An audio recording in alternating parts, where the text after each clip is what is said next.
So I'll go quickly as I've been working with our 28 different countries that we support here in Central Eastern Europe. And as I go and talk to customers and partners, this release of these new products, the thing that they come to me about that they're very excited is in Central Eastern Europe we've got this explosive growth, and in this explosive growth we lack the skill set and all the employees that it's needed to really maintain these systems. And so what this new set of products does really makes it easier for our companies. So one thing that's come up is, we have huge web farms that we need to take care of, but we have very few people to maintain. And so with IIS 7, there's this new opportunity to have delegation, and delegation of people who are not even in your organization. So if you're working with our Microsoft partner companies who may be maintaining your website, they can now do that securely.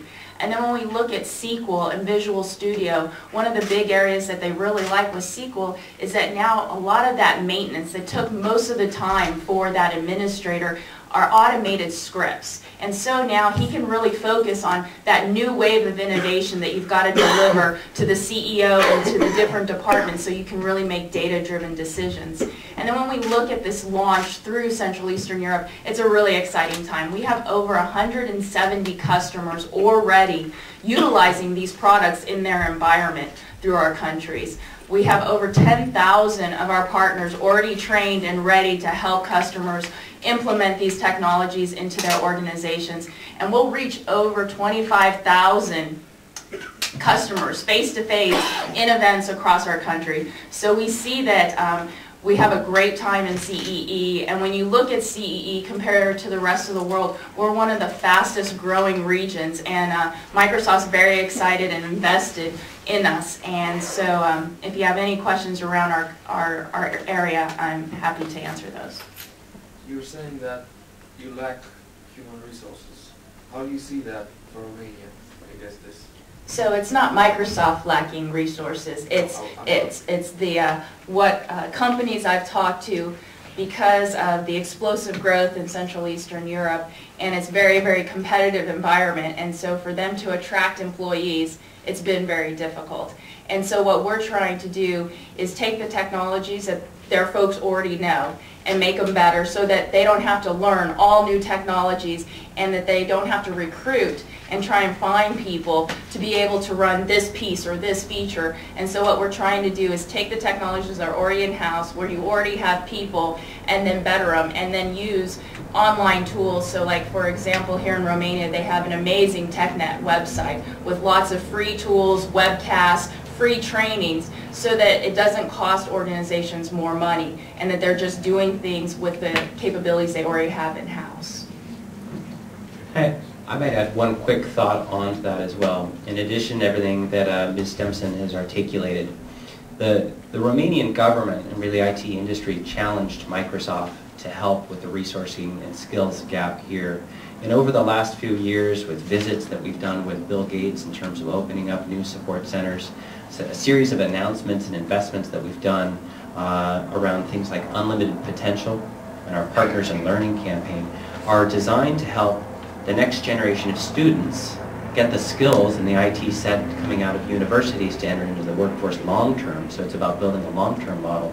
And then even for workers that have been displaced or want to learn, you take advantage of technology, we have our Unlimited Potential program. And I think here in Romania we now have 12 different CTLCs, which are learning centers for workers to come learn how to use technology. So we think about it in terms of the technology, but also a set of investments in the ecosystem here, from schools all the way up through professionals where Microsoft can invest and help address it.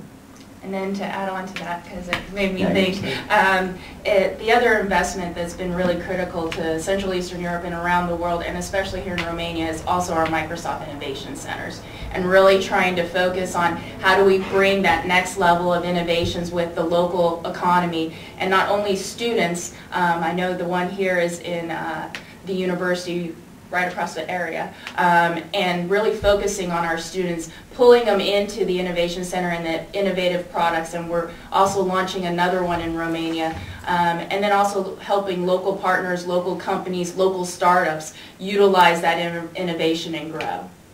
când vor ajunge acele campanii pe care le vedem în presa de peste ocean și în cea din Europa de Vest, cu studii de caz, cu tot felul de dezvoltări de idei și în presa din România?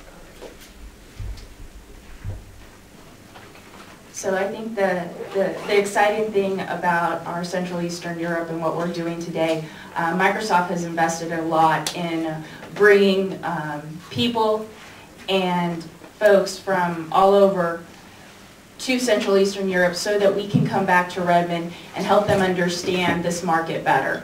And the reason that I'm in my role today is to be able to bring back the feedback to the product teams to say, these are the languages we need, these are the functionality we need, this is what is important to this market. So we're just at the beginning and we're growing and the importance is here. And I would say you'll be very excited in the next fiscal year for Microsoft and in the coming months to see the capabilities and the programs that we will be bringing here, because it is very important. But at the same time, it is a journey and it's going to get better over the years.